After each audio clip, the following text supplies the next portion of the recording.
정광훈 대표님이 저희 타에 탑승을 하셨습니다. 어서 오세요. 반갑습니다. 네, 안녕하십니까. 네. 다음 목적지가 신촌이셔서요. 저희가 신촌까지 오늘 픽업을 해드리면서 또 이야기를 하도록 하겠습니다. 요즘 여의도에서 정말 정광훈 대표님이 제일 핫한 분이세요. 저희 방송에 다음 게스트를 추천하는데 이선혁 부장님, 염승환 이사님부터 해서 정광훈 대표님을 모셔라.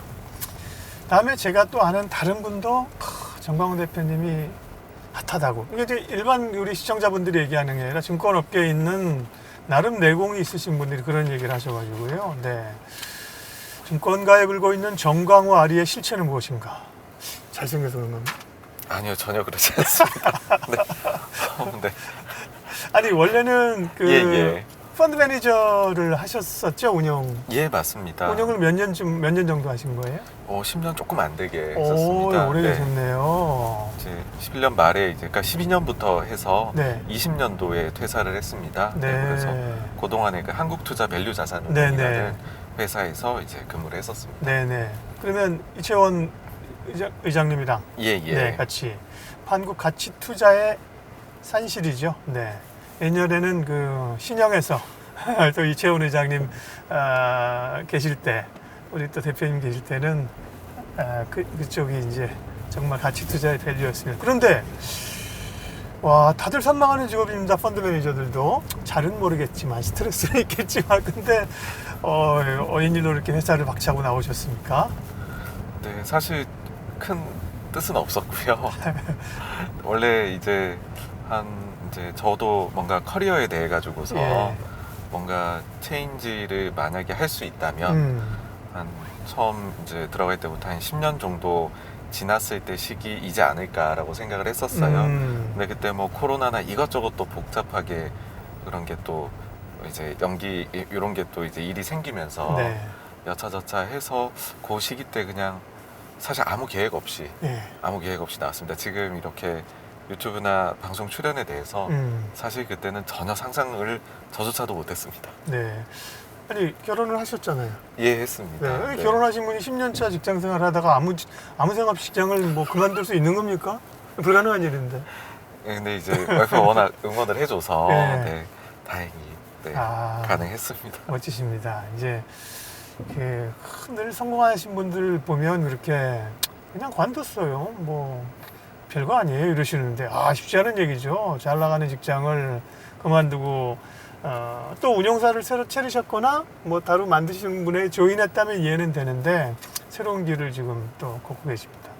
그래서 뭐 방송도 개인 유튜브는 지금 개인 86번가가 지금 개인 유튜브 예, 맞습니다. 이름이죠? 예. 그것도 궁금했어요. 86번가는 뭡니까?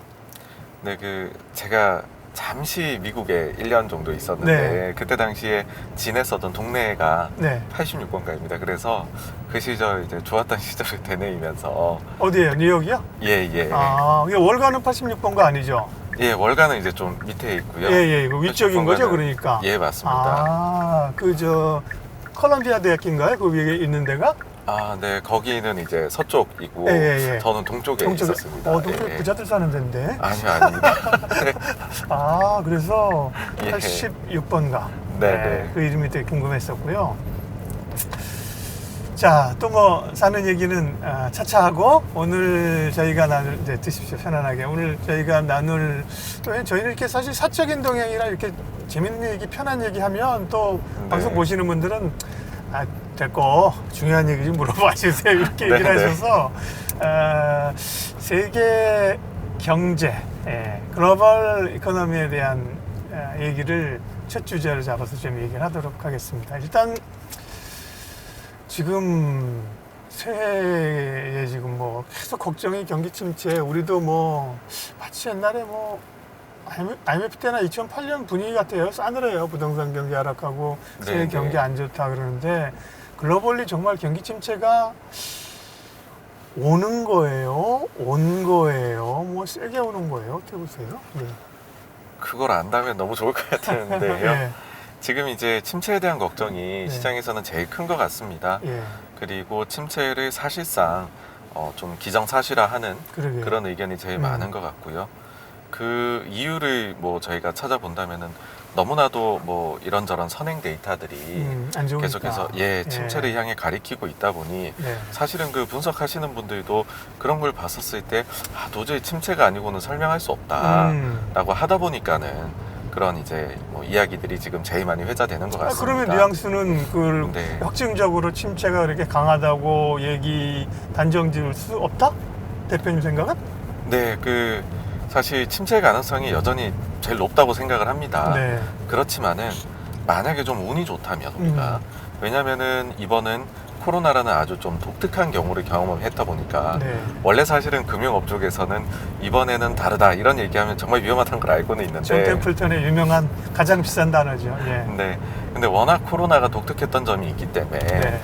그 점을 우리가 좀 고려하면 혹여나 이번에 운 좋게도 침체를 피해갈 수도 있지 않을까 혹은 네. 침체가 오더라도 조금 피해가 덜한 얕은 침체로도 우리가 좀 막아낼 수 있지 않을까라는 생각을 해보고요. 그렇다라면은 시장이 너무 침체 우려를 하고 있으면 여기선 기회가 좀 있을 수도 있겠다 네. 그런 생각을 하고 있습니다. 희망이 보입니다. 워낙 뭐 다들 부담스러운 얘기들을 많이 전문가들도 하셔서요. 그런데 요즘 여의도에서 제일 핫하신 인사이트가 제일 좋으신 우리 정광훈 대표님께서 그렇게 말씀하시니까 희망이 좀 보이는 상황이고요. 그러게요. 참 이 경기라고 하는 게 많은 사람들이 영향을 줍니다. 경기 침체가 그렇게까지는 깊지 않을 걸로 보인다. 지금까지는. 근데 보통 대표적으로 뭐 성장률 미국도 2분기, 3분기 이제 2분기 연속 마이너스 성장률 가지 않았습니까? 근데 그것도 그렇고 가장 대표적으로 보는 게 이제 미국의 장단기 금리 역전. 네. 오게 되면 여지없이 경기 침체가 왔다. 근데 그 장단기 금리 그 차가 역전되고 나서 조금 시차가 조금이 아니라 뭐 1년 한 1년 이렇게까지 있더라고요. 근데 네. 그 시그널을 굉장히 중요하게 생각하는 분들이 많던데. 네. 그건 맞습니다. 어떻게 보세요? 네. 사실 그래서 장단기 금리 차이가 그 50년 이후로 봤었을 때 역전이 일어난 경우가 그러니까 뭐 아주 얕은 잠깐의 역전 이런 것이 아니라 좀 기간도 좀 길고 폭도 좀 컸었던 것 기준으로 봤었을 때는 8차례가 있었습니다. 그 중에서 7번이 향후에 뭐 시기의 문제이지 침체가 오긴 했었습니다. 상당히 그러니까 확률로 보면 높은 거잖아요. 네, 상당히 매우 높고요. 그렇죠. 그러다 보니까는 당연히 침체 이야기를 할 수밖에 없다. 라고 보는데 그 이제 피해 갔었던 한 번의 사례가 좀 독특함이 있습니다. 그때 당시가 언제였냐 하면은 케네디 대통령 시절이었거든요. 이제 60년 초반부터 해서 쭉 그때 당시에도 경기가 안 좋아서 돈 풀기를 하다가 좀 독특한 정책을 펼쳤습니다. 뭐냐 하면 우리가 지난 금융위기 이후 돈 풀 때에 오퍼레이션 트위스트라는 거를 경험을 한 적이 있었죠. 그런 생소한 단어를 많이 들었죠, 우리가. 네. 그때 당시에 QE 1, 2를 하고 3 하기 전에 사이에 이제 그 장단기를 조금 조작을 해가지고서 그래가지고서 또 부양적인 효과를 낸다. 인데 그때 당시에도 그런 거를 그게 처음이었습니다. 그렇게 했었을 당시에 장단기 금리가 역전이 돼서 좀 갔었는데 그때 당시 침체가 안 왔었습니다. 그러니까 제가 드리고자 하는 이야기는 뭐냐 하면은 좀 비전통적인 방법을 썼었을 때 혹시나 우리가 바라보고 있는 이 장단기 금리의 사인이라는 것이 혹여나 좀 노이즈를 만들어낼 수 있는 것은 아닐까라는 생각을 합니다. 그래서 요번 같은 경우에도 뭐 제로금리에다가 QE 그다음 QT 이렇게 오고 있지 않습니까? 그래서 그런 상황이 만들어낸 또 좀 수급상의 독특함도 있는 것은 혹시나 아닐까 일단 그런 생각을 첫 번째로는 해보고요. 그 다음에는 그 장단기 금리 역전이 일어나서 우리가 침체란 얘기를 하는데 침체가 실제로 왔었을 때 그런 그 피해가 어느 정도였느냐 하면은 뭐 경제계가 받은 피해도 있을 것이고 근데 우리가 궁금한 거는 결국 주식 쪽에서 얼마나 피해를 받냐는 것이 되거든요. 근데 평균적으로 그렇게 침체가 왔었을 때 주식시장의 S&P 500 기준으로는 한 32% 정도 그 다음에 중간값으로 따지면 한 28% 정도가 빠졌었더라고요. 그럼 많이 빠진 거잖아요. 근데 이번 같은 경우에 고점 대비해서 이미 10월 달에 저점 만약에 그게 최저점이라고 치면 그게 한 28, 9% 정도가 됩니다. 그러니 만약에 우리가 침체가 평균적인 게 왔다라고 하면 그러면은 거의 그 정도의 저점은 우리가 본 것이 아니냐. 이 뒤에 뭐 또 추가적으로 쌍바닥이나 이런 게 나올 수도 물론 뭐 알 수가 없는 것이지만은 그렇지만은 고점 대비해 가지고서 주식이 입은 피해 정도를 봤을 때에는 우리가 사실 이미 침체가 온다 안 온다를 논할 게 아니라 왔었을 수준의 주식 피해는 이미 나왔으니 그럼 실제 침체가 온다 하더라도 별로 그러면은 뭐 그렇지 않습니까? 주가가 그 주식이 아무리 안 좋아도 그 안 좋은 것보다도 반영하면 주식이 반영이 돼 있으면은 그래도 할만한 거지 않습니까? 그래서 그런 쪽에 생각이 들어서 뭐 그러면은 우리가 침체에 대해 너무 우려하는 게 아닐까라는 생각을 하는 것입니다. 네. 정광훈 대표님을 많은 분들이 특별히 또 각자의 비율을 가진 전문가들이 좋아하시는 이유를 살살 알아가고 있습니다. 느낌이 듭니다. 그러니까 결국은 이제 통계도 그렇고 지표도 그렇고 그런 것들이 이제 역사 속에서 또 보는 일들이 저도 이제 뭐 경기 얘기 이런 거 얘기하면서 또 뭐 존 F 케네디 얘기하시는 건 처음 들었습니다. 그 당시에. 그러면서도 굉장히 겸손하게 여기 침체 안 옵니다. 그때랑 달라요. 이렇게 단정적으로 얘기하시지 않으시 굉장히 겸손하게 얘기하시면서 설득력 있게 얘기하셔서 그 전공은 경영학이세요? 경제학이세요? 경영입니다. 경영이시죠? 그 주식 동아리 하셨죠? 맞습니다. 유명한 우리 그 선배님들 많으신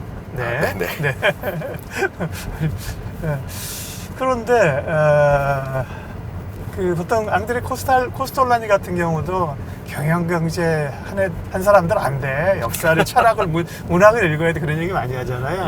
맞습니다. 역사책 같은 경우 그런 거 많이 보세요? 뭐 아무래도 그게 도움이 많이 되는 것 같습니다. 그렇죠.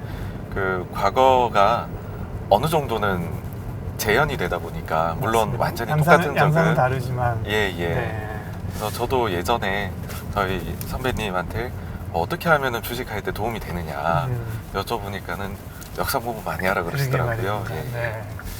그 실례지만 외국에서 유학을 하고 오신 건 아니죠? 아닙니다. 그냥 잠깐. 근데 이제 정광훈 대표님이 또 뭐 경제 전반에 대해서 이렇게 좋은 뷰가 있지만 특별히 미국의 통화 정책에 대해서 우리가 페드워치라는 그 금리 예측 사이트도 있지만 페드워처라고 불리면서 페드 회의 있을 때마다 새벽에 불려 나가셔가지고 방송을 하고 계신 걸 제가 잘 알고 있습니다. 그렇게까지 사실 우리가 해야 되는지 모르겠는데 페드 기자회견을 새벽 한 3시 되나요? 새벽 3시에 생중계를 참 해야 되는지는 모르겠으나 그래서 통화 정책에 대한 게 또 궁금한데요. 연준은 일단 연준이나 그 제롬 파월은 왜 이렇게 지금 세게 나오는 거예요? 아무래도 그 사이에 나왔던 임금 상승이 좀 높게 나오다 보니까 이 부분에서 좀 확실하게 승리를 거두고 가야 되겠다 그런 생각을 하는 것이 첫째라고 생각을 합니다. 그리고 두 번째로 봤었을 때는 사실 이번에 연준이 많이 틀렸습니다. 뭐 인플레가 일시적일 것이다 라는 이야기 했었는데 크게 틀렸죠. 근데 이번에 보시면 6월부터 해서는 헤드라인 CPI가 그 뒤부터는 뭐 코어 CPI 그리고는 더 나아가 가지고서는 결국에 뭐 렌트비 쪽에서도 피크를 찍고 내려오게 되겠죠. 그러니까 조금 이제 승기를 좀 잡은 이번 인플레 아주 높은 인플레에서 그게 있다 보니까는 이걸 좀 놓치기를 싫어하는 것 같아요. 그러니까 확실하게 이번에 기회에 꺾고 가자. 기대 심리까지도 한번 완전히 꺾고 가면 좋겠다라고 해가지고서 사실 이제 그 9월달 이후 11월 달에는 조금 의사록이 나왔을 때는 비둘기성이 상당히 강했었습니다. 근데 다시 12월 달에 매파성을 굉장히 강조를 한 부분은 뭐 그런 부분도 저는 분명히 있다고 생각을 합니다. 근데 그게 이제 경기를 나중에 해칠까봐 우려되는 거잖아요. 물론 시장에 그렇게 항상 정책은 옛날에 뭐 우리 항상 여우로 불리는 그린스펀 같은 경우도 레스토릭을 하면서 먼저 가잖아요. 먼저 가는 건 맞는데 그 지난번에 실기했다가 이번에 또 실기 안 하려고 세게 나가서 뭐 경기를 다치게 하는 거 아니야? 근데 금리 올린 거 이제 나타날 텐데 그런 우려도 있잖아요. 근데 아직까지는 연준에서는 사실상 연준이 발표하는 그 각종 본인들의 예상 데이터를 보면 사실상 침체를 이야기를 하고 있어요. 그런데 그럼에도 불구하고 본인들은 침체 가정을 안 하고 있다라고 하고 그리고 혹시나 침체를 피해갈 수 있는 아주 좁아지긴 했지만 그런 경로가 있을 것 같다라는 얘기를 해서 본인들이 지금 쓰고 있는 정책으로 침체를 피해갈 수도 있다는 기대를 여전히 가지고 있는 것 같습니다. 근데 여기에 대해서 저는 조금 이 부분은 좀 신뢰를 가지고 있습니다. 아, 네. 왜 그러냐면은 그 논리를 봤었을 때는 결국에는 이 침체라는 것은 실업의 문제인데 실업자가 급증했을 때 문제가 되는 것인데 이번에 고용시장을 봤었을 때는 상당히 독특하다라는 것이죠. 노동시장이 단단하다. 네네. 근데 그 단단함에 좀 이런 부분을 지표로 확인해 볼 수 있는 것이 기업의 구인 공고가 일자리를 찾으려는 사람보다도 여전히 2배 가까이 많은 이런 초유의 상황이다 보니까 예. 혹여나 기업들이 어려워져서 좀 이와 관련해서 고용을 줄이려고 한다고 하면은 실제로 실업자가 많이 양산되기보다는 일단은 이렇게 구인 공고 낸 부분들을 좀 많이 낮추지 않을까. 네. 그렇게 되면은 이제 일자리를 구하는 사람들 입장에서는 원래는 일자리 구하기 쉬워 해서 더 높은 임금을 요구하다가 구인 자리가 자꾸 줄어들면 임금에 대한 눈높이가 낮아지게 되지 않겠습니까? 그렇게 되면은 그러한 경로를 통해 가지고서 조금 침체는 가지 않지만 인플레는 확실히 누그러뜨릴 수 있는 경로가 여전히 있다고 생각을 하는 것 같아요. 네, 사실 많은 데이터를 제일 많이 가지고 있는 게 연준일 테니까요, 그죠? 그런 데 네네. 대한 자신감은 있는 것 같은데 미국의 노동시장은 왜 이렇게 강한 거예요? 이를테면 그게 인구 구조상의 베이비 부모들 이 구조상의 얘기를 하는 분들도 있고 또 미국의 정치권에서 미국으로 돌아오라 미국의 공장 짓고 자꾸 그런 요인들이 좀 복합적으로 나타나는 건가요? 네, 그렇습니다. 실제 이 부분도 파월 의장이 이야기를 한 부분인데 본인들이 예전에 예상했던 것보다 지금 한 350만 정도의 그 부족함이 있는 것 같다라는 것이고 그 중에서 200만이 말씀해주신 베이비 부모들의 이른 은퇴, 그 다음에 150만은 이민자의 감소하고 그리고 코로나 때 좀 사망자가 늘어난 부분을 이야기를 합니다. 그래서 그 부분들이 말씀해 주신 게 좀 복합적으로 돼서 노동시장의 근본적인 타격이 좀 있었다. 이렇게 봐야 될 것 같습니다. 근데 이제 연준은 말씀하신 것처럼 그 다음에 무엇보다도 물가도 물가지만 이제 금리 못 올릴 거야, 내릴 거야, 연준이 비둘기가 될 거야. 그래가지고 뭔가 기대 인플레 주가 오르고 이런 걸 안 좋아하는 거잖아요, 지금. 네네. 그러면 근데 시장은 니네 못 올릴 거야 이렇게 얘기하고 있고 연준은 지금 목표치를 계속 갈 수 있는 금리의 목표치를 올리고 있는 건데 시중에서 지금은 5.0에서 5.25 평균으로 5.15를 얘기하고 있는 건데요. 그 정도에서 마무리될 걸로 대표님은 보세요? 아니면 상황에 따라 더 올릴 수도 있다고 보세요? 결국 그 모든 거는 인플레에 달려 있는 것 같습니다. 그러니까 저는 인플레이션이 조금 예상보다는 빠르게 떨어지지 않을까라고 생각을 하고요. 그렇다라고 하면은 지금 연준에서 말한 금리 수준 혹은 그것보다도 약간 덜 올려도 괜찮지 않을까라는 생각인데 요거 관련해서 좀 계산을 해보실 수 있는 팁을 하나 드려볼까 해요. 좋습니다.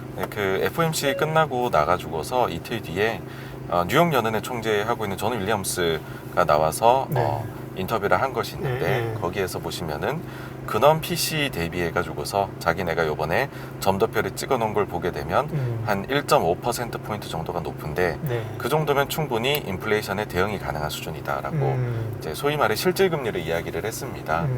그러고 나가지고서 한번 보시게 되면 9월달 경제 전망 및 점도표, 그 다음에 12월 달에 경제 전망하고 점도표를 보시면 근원 PC 물가 대비해가지고가 1.5에서 1.6을 더 높게 점도표를 찍어놨거든요. 근원이 아직까지는 그만큼 안 떨어진 거 아닌가요? 지금 한 5%, 한 6.1인가 5.몇 아닌가요? 지금 이 부분은 이제 내년 연말 기준으로 그러니까 해가지고서 이제 앞으로 보게 될 걸로 해서 네. 근원이 빠질 거에 생각해서 거기서 한 1.5 정도. 네네. 그래서 거기에 대해 가지고서 연준에서 이번에 예상한 거는 내년 말에 23년도 말에 3.5. 그러다 보니 여기에서 1.5에서 6 정도 높은 5 초반이란 계산이 나온 거고요. 근데 시장에서는 그보다 좀 더 빨리 떨어질 수도 있지 않을까? 한 3% 정도까지도 떨어질 수 있지 않을까? 라고 해버리니까는 시장의 예상치는 그보다도 조금 덜 올려서 4% 후반이어도 된다라는 식으로 이제 논쟁이 붙어버린 것이죠. 네네. 근데 결국에는 그래서 돌고 돌아 이게 데이터입니다. 그러니까 그 근원 PC가 과연 어디까지 내년 말에 내려갈 거냐에 따라서 그러니까 이거는 연준도 확실히 모르는 거고요. 그렇죠. 시장도 거기도. 확실히 모르는 네네. 것입니다. 만약에 예. 뭐 다시 전쟁 상황이 길어진다거나 그렇죠. 네네, 뭐 맞습니다. 중국에서 코로나가 다시 이제 원치 않는 상황이죠. 그래서 공급망 이슈가 생긴다거나 저는 또 사석에서 또 엊그저께 저녁 먹으면서 중동 쪽도 좀 불안하다. 지금 이란도 시끄럽잖아요. 네, 이란이랑 또 사우디랑 뭐 해서 중동도 시끄러울 수 있고 이런 게 만약에 터지면 사실은 변수가 달라지는 거잖아요. 네, 그렇지 그렇습니다. 않은 한도 내에서는 물가가 한번 떨어지기 시작하면 생각보다 빨리 떨어질 수 있다. 또 기고 효과도 있잖아요. 그러니까. 네, 그렇습니다. 그렇게 얘기해서 금리는 그 정도 됐고 그 미국 주식 시장은 23년에는 어떻습니까? 워낙 뭐 성장주들이 주도하던 시기에서 사실 큰 브레이크가 좀 걸렸는데요. 여전히 네, 네. 미국 시장은 글로벌 대비해서 미국 시장이 탄탄한가요? 아니면 이머징 쪽이 좋은가요? 왜냐하면 지금 서학개미들이 또 미국에 투자하시는 분이 많아요. 네. 네. 사실 뭐 미국 기업들의 펀더멘털이 더 강하다라는 거는 논란의 여지가 없을 것 같고요. 예. 다만 근데 그랬을 때에 주식이라는 것이 결국은 이익하고 이렇게 연동돼서 함수죠. 움직이는데 내년도 이익 전망이 어떠하냐 이것이 아주 첨예한 이게 또 싸움이 붙어있는 영역 같습니다. 지금 현재 시장의 일반적인 예상치는 230 정도, S&P 500 기준으로 주당 순이익이 한 230 정도가 되지 않을까라고 예상을 하고 있는데요. 230은 달러예요? 네, 그래서 그 역산에서 지금 그 S&P 500의 지수하고 해보시면 한 16배 후반 정도 네. 이렇게 네. 230이라는 게 뭐죠? 무슨 숫자죠? 그게 이제 그 S&P 500 기업들의 네, 기업들의? 컨센서스를 이제 모아가지고서 네네. 주당 순이익으로 계산해 내서 그러니까 네. S&P 500을 하나의 기업으로 본 것이죠. 네, 네, 네. 네. 그러면 230달러나 든다고요? 주당으로 지금 주당으로요? 그렇게 보고 있습니다. 그렇군요. 네. 근데 지수 자체가 이제 3,000 뭐 그러니까요. 후반 정도 3,800 지금 조금 넘지 않습니까? 그러니까 예, 예. 그렇게 보면 그게 올라갈 여지가 있다. 이 부분에 대해서 네. 지금 보통의 경우에는 침체들을 보고 계시기 때문에 침체 이야기 하시는 분들은 200을 보십니다. 네. 보통. 네네. 근데 여기에서 더 깊은 침체가 올 것이다 라고 해버리게 되면은 180까지도 보게 되거든요. 그래서 격차가 상당히 큰 상황입니다. 네. 그러니까 230과 180은 격차가 뭐 20% 이상 나는 큰 차이지 않습니까? 근데 요 부분이 저는 좀 보면서 흥미로운 게 앞서 연준하고 그 다음에 채권 시장하고가 다르게 생각을 하고 있는 거잖아요. 네. 마찬가지로 지금 스트래터지스트, 그러니까 애널리스트 분들 중에서도 전략, 전망 이쪽을 보시는 매크로 보시는 분들은 200이나 180을 보시는 거고요. 경기 안 좋으니까. 네네. 근데 거기에 지금 230으로 반영돼 있는 거는 그 모든 속해 있는 개별 기업들의 네. 수십 명의 각각 그 종목마다 썸한 거, 분석하시는 합한 네. 거는. 그러니까 개별 종목을 보시는 분들의 합산에서는 230이 나온 거거든요. 뭐가 맞는 거지? 그러니까 이것도 지금 격차가 예, 독특한 상황입니다. 예, 서로 예. 그만큼 불확실성이 네. 크다 보니까 하시는 것 같은데 뭐 제 생각에는 좀 이익 추정치가 저는 잘하면 피해갈 수 있거나 침체를 아니면 네네. 얕은 침체 보고 있으니까는 좀 230 쪽에 더 가깝게 그렇게 보고 있습니다. 미국 주식에 몰린 우리 특별히 또 젊은 분들이나 이런 분들은 저희 딸을 포함해서 계좌 한번 지난번에 보여주는데 보니까 뭐 애플부터 해서 쭉 있는데 보니까 손실이 많이 나서 어떻게 해요? 뭘 어떡합니까? 기다리세요. 저는 수익 많지는 않으니까 그랬는데 서학개미들은 주로 성장주 많이 투자하고 있는데 어떻게 해야 되죠? 네, 사실 그 뭐 대표주에 네. 투자를 다 하고 계신 것 같아요. 그러니까요. 그러니까 애플, 뭐 테슬라 뭐 예, 소위 말해 뭐 네. 빅테크라고 구글, 불리우는 네. 기업들이 하고 있는 것 같은데 그 부분이 결국은 장이 돌아서야 되는 거라고 생각을 합니다. 그래야지 뭐 그 종목들도 좀 좋아질 수 있는 부분인데 네. 저는 이제 실적에 대한 우려들이 굉장히 크기는 한데 그래도 과거에 보시면은 인플레가 실제로 굉장히 높게 나타났었던 그런 시기 있지 않습니까? 70년대 사실 실적이 그렇게 망가지진 않았습니다. 기업들이. 네. 그러니까 왜 그랬냐라고 보니까는 화폐 환상이라는 게 있었다라는 것이죠. 네. 그러니까는 뭐 그 어쨌든 인플레 때문에 판매량이 똑같아도 인플레가 5%면 매출이 5%는 늘어야 되는 것이거든요. 그런 상황에서 보통 상장된 기업들이 다른 기업들 대비해 가지고서는 경쟁력도 있고 또 비용 관리도 할 수 있는 능력들이 보통은 있습니다. 그러다 보니까는 그보다는 이제 비용 쪽은 좀 철저히 관리를 해서 이익은 생각보다 괜찮았던 그런 게 있었던 것 같아요. 그래서 생각보다 이 인플레 시기에 나타나는 화폐 현상은 우리가 예상하는 것만큼 이게 그렇게 큰 타격을 안 주고 끝날 수도 있는 것이다. 네. 라는 저는 그런 생각을 합니다. 그렇게 되면은 실적 시즌 때마다 조금씩 예상 대비해 가지고서 너무 우려가 컸어라고 좀 해소를 해주면 네. 그러면은 주식들이 이렇게 우려의 그런 벽을 타고서 오르지 않을까라고 봅니다. 걱정의 담벼락을 타고 오르기를 바랄 뿐입니다. 대체적으로 시각 자체가 그렇죠. 항상 선반영이라는 걸 주가는 미리 하는 거고요. 근데 특별히 이제 가치 투자자 입장에서는 밸류로 보면 사실 더 빠질 구간이 많지는 않죠. 그래서 대체적으로 좋게 보십니다. 중국 이야기까지 하면서 저희 요 첫 번째 주제는 좀 마무리해야 될 것 같은데요. 중국은 워낙 여러 가지 사실 정치적 리스크부터 해가지고 코로나부터 해가지고 변수가 굉장히 많습니다. 중국은 어떻게 보세요? 2023년에. 네, 일단 중국의 현대 상황이 너무 안 좋다는 것부터 네. 시작을 해야 될 것 같습니다. 중국의 경우에 보시게 되면은 생산자 물가의 흐름하고 그다음 중국 기업 이익들의 흐름이 거의 동일합니다. 근데 생산자 물가하고요. 예, 그렇습니다. 네. 근데 요 생산자 물가가 지금 마이너스에 들어가 있고요. 연속으로 계속 마이너스인데 그럼 기업 이익들에서도 악영향이 분명히 있을 거다라고 보거든요. 결과가 좋지 않을 텐데 그러다 보니까는 부양책을 쓸 수밖에 없다라는 것이고 부양책의 경로가 두 가지로 보입니다. 하나는 진짜 그냥 돈을 푸는 그런 부양책이 있을 것이고 또 하나는 바로 봉쇄를 완화를 하는 것이죠. 네. 그러니까 실제로 중국이 봉쇄를 제로 코로나를 이제 함에 있어 가지고서 그 경제에 미친 악영향이 굉장히 컸다라고들 얘기를 하는데 이제 골드만에서 나온 거를 보게 되면은 상해 대봉쇄의 영향이 중국 GDP에서는 마이너스 2.2%포인트 영향을 주었다라고 얘기들을 하거든요. 그죠. 예. 그래서 그 부분이 다 없어지기만 해도 사실은 큰 부양책을 쓰는 것이다 라는 거고요. 이에 더해 가지고서 또 다른 분야에서도 분명히 이제 금전적으로 부양책들이 나오게 될 텐데 그러면은 이제 지금 당장 나오는 데이터는 매우 나쁠 것이고요. 네. 근데 미래에 나오게 될 데이터는 회복이 좀 생각보다는 빠르게 나타나지 않을까 내년에는 그렇게 봅니다. 네. 예, 86번가 정광우 대표님 만나서 드라이브를 하고 있습니다. 정말 추운 날씨입니다. 이렇게 이런 얘기를 해야 되는데 맨날 또 주식 얘기 기업 얘기 하다 보면 여기로 빠져들어가가지고 태어나신 해가 봄, 여름, 가을 가운데 어디예요? 가을에 태어났습니다. 가을 남자. 네네. 겨울은 좋아하시는 편이신가요? 싫어하시는 편인가요? 겨울보다는 봄이나 가을이 좋은 것 같습니다. 그러시군요. 예. 또 겨울이 좀 춥긴 추워야 되는데, 안 춥다가 한번 추워지니까 네네. 또 엄청 세게 춥습니다. 그러면 미국에 계셨던 거는 1년 정도 계셨다고요? 네. 공부하러 가셨었어요? 네네. 아주 잠깐 있었습니다. 네.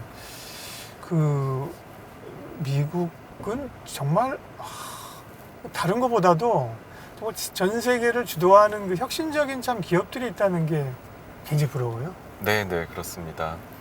저 사실 그때 그쵸? 있을 때 넷플릭스가 그때 이제 2010년이었는데 당시에는 제가 이렇게 요청서를 쓰면은 DVD를 보내주고 그걸 보고 다시 메일함에다 넣으면은 반납이 되고 이런 구조였었거든요. 네. 그때 DVD를 볼 게 아니라 주식을 샀었어야 되는데 그러니까요. 네, 그렇게 최근에도 생겨나가지고서 엄청나게 가치를 많이 받게 되는 기업들이 많이 있다는 게 미국에 놀러 온 것 같습니다. 그런 세상의 변화들을 볼 때마다 조금 안타까운 것은, 아쉬운 것은, 예를 들면 AI나 4차 산업이나 요즘 로봇이나 또 혹은 메타버스나 분명히 좋은 산업인 건 아는데 그런 선도적인 기업들이 우리나라는 어디지 찾아보면 사실 마땅치가 않은 거예요. 핵심 기업들이 다 미국에 있어요. 그런 안타까움이 있고요. 자, 2023년 그러면 우리 경제, 우리 시장은 어떻게 될 거냐를 말씀을 좀 하겠습니다. 매크로 얘기야 사실은 아까도 했기 때문에 증시를 보면 2022년은 정말 어려웠는데요. 2022년이 그렇게 어려울 걸로 그 전에 좀 대략 보셨습니까? 아니면 생각보다 안 좋았습니까? 네, 사실 22년도는 조금 조심을 해야 되겠다는 생각은 했는데 네. 근데 이 정도까지일 거다라고는 음. 솔직히 생각을 전혀 못했습니다. 그러게요. 우리가 특별히 좀 약했던 이유가 있을까요? 사실 글로벌이 이렇게 안 좋게 되면 네. 한국이 더 먼저 그리고 더 많이 안 좋아지는 특징을 과거에도 보였습니다. 네. 그래서 뭐 아주 전형적으로 안 좋으니까 우린 더 안 좋았다. 네. 예, 그 반복이었다. 그렇게 보시면 될 것 같습니다. 네. 그러면 2023년은 이제 2022년은 뭐 완전히 투자자들에겐 정말 왜냐하면 그 전에 워낙 또 좋았었잖아요. 네, 기대감이 잔뜩 올라가 있던 상황에서 쭉쭉 내려갔기 때문에 충격이 정말 컸었는데요. 2023년의 증시는 어떤 그림이세요? 그래도 좀 긍정적인 부분이 많지 않을까라고 생각을 합니다.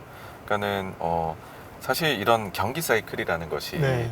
재고하고 연관이 깊습니다. 예. 그러니까 계속해서 잘 될 줄 알고 재고를 엄청 쌓아 나가다가 어느 순간인가는 그 재고는 많은데 안 팔리니까 악성 재고가 되고 그걸 할인 판매해야 되니 기업 이익은 확 줄어들게 되고 이런 과정을 거치는 건데 요즘에 기업들 실적 보시면 다들 재고 얘기하고 있고요. 재고 줄여나가겠다, 뭐 할인 판매하고 있다 그런 것들 많이 들으실 수 있을 겁니다. 근데 그 부분이 과거에 그런 뭐 이제 주식이나 증시의 순환론 이런 거를 얘기하셨던 자료들을 보면은 네. 역실적 장세 피크에서 그런 일이 발생을 하거든요. 그래서 제 생각에는 지금의 재고 조정이 가령 미국의 소매업체는 한 2개 분기 전부터 시작을 했었거든요. 네. 그러면은 지금 일단 최악은 지났고 그러고 꽤 빠르게 진행이 되는 분야들도 있다. 그런 점을 감안을 했었을 때에는 우리가 최악의 상황을 지나서 조금 기대해 볼 만한 게 내년에는 있지 않을까 그렇게 보고 있습니다. 네. 그 사실은 이제 역사를 투자자들은 알아야 된다고 했는데 역사적인 모든 과정에서의 그 사이클이 표면적으로는 뭐 전쟁이기도 하고 질병이기도 하고 뭐 그렇지만 이면의 경제적인 그 사이클은 사실 지금 말씀하신 그 과잉 생산과 그로 인한 버블 또 그게 터지고 재고가 축소되는 그런 과정을 계속 반복하는 거잖아요. 네, 맞습니다. 네. 그래서 그 모습들은 겉으로 꾸며진 모습들은 다른데 그러니까요. 네. 그 실질은 비슷한 것이죠. 네. 대표적으로 보면 우리나라 반도체도 지금 그런 과정을 거치고 있는 것인데요. 네. 반도체 보시게 되면은 그 우리나라 산업활동 동향 그 자료가 매달 말일에 통계청에서 나오죠. 나오게 됩니다. 예, 예. 근데 거기에서는 지금 이제 업체들마다 얼마나 감산하겠다, 대표 업체가 감산을 안 하는 것 아니냐 이런 여러 가지 설왕설래들이 있는데 네. 실제 그 자료를 보시게 되면 최근 3개월 연속으로 전년 동기 대비해서 생산이 감소가 되었고요. 그리고 재고 증가율이 원래 4달 전에는 전년 동기 대비 80%나 증가를 했었습니다. 엄청난 과잉 재고가 쌓이고 있던 그건 거죠. 이제 재무제표의 어떤 그 항목을 보고 아는 건가요? 요거는 이제 통계청 발표 자료를 가지고서 통계청에서. 예. 통계청에서 산업활동 동향 할 때 거기 또 그 재고 동향이 있는군요. 예, 맞습니다. 네. 그래서 많이 참고를 저는 하는 편인데 예. 그랬던 것이 60%, 그다음에 50% 내려오다가 최근에는 또 이제 확 떨어졌습니다. 네. 네, 그러다 보니까는 최근에는 이제 뭐 10%대까지로 떨어져 있기 때문에 생각보다도 이 정도의 속도로 재고에 대해 가지고서 좀 민감하게 움직인다는 것은 업체들이 굉장히 노력을 하고 있는 것이 아닌가.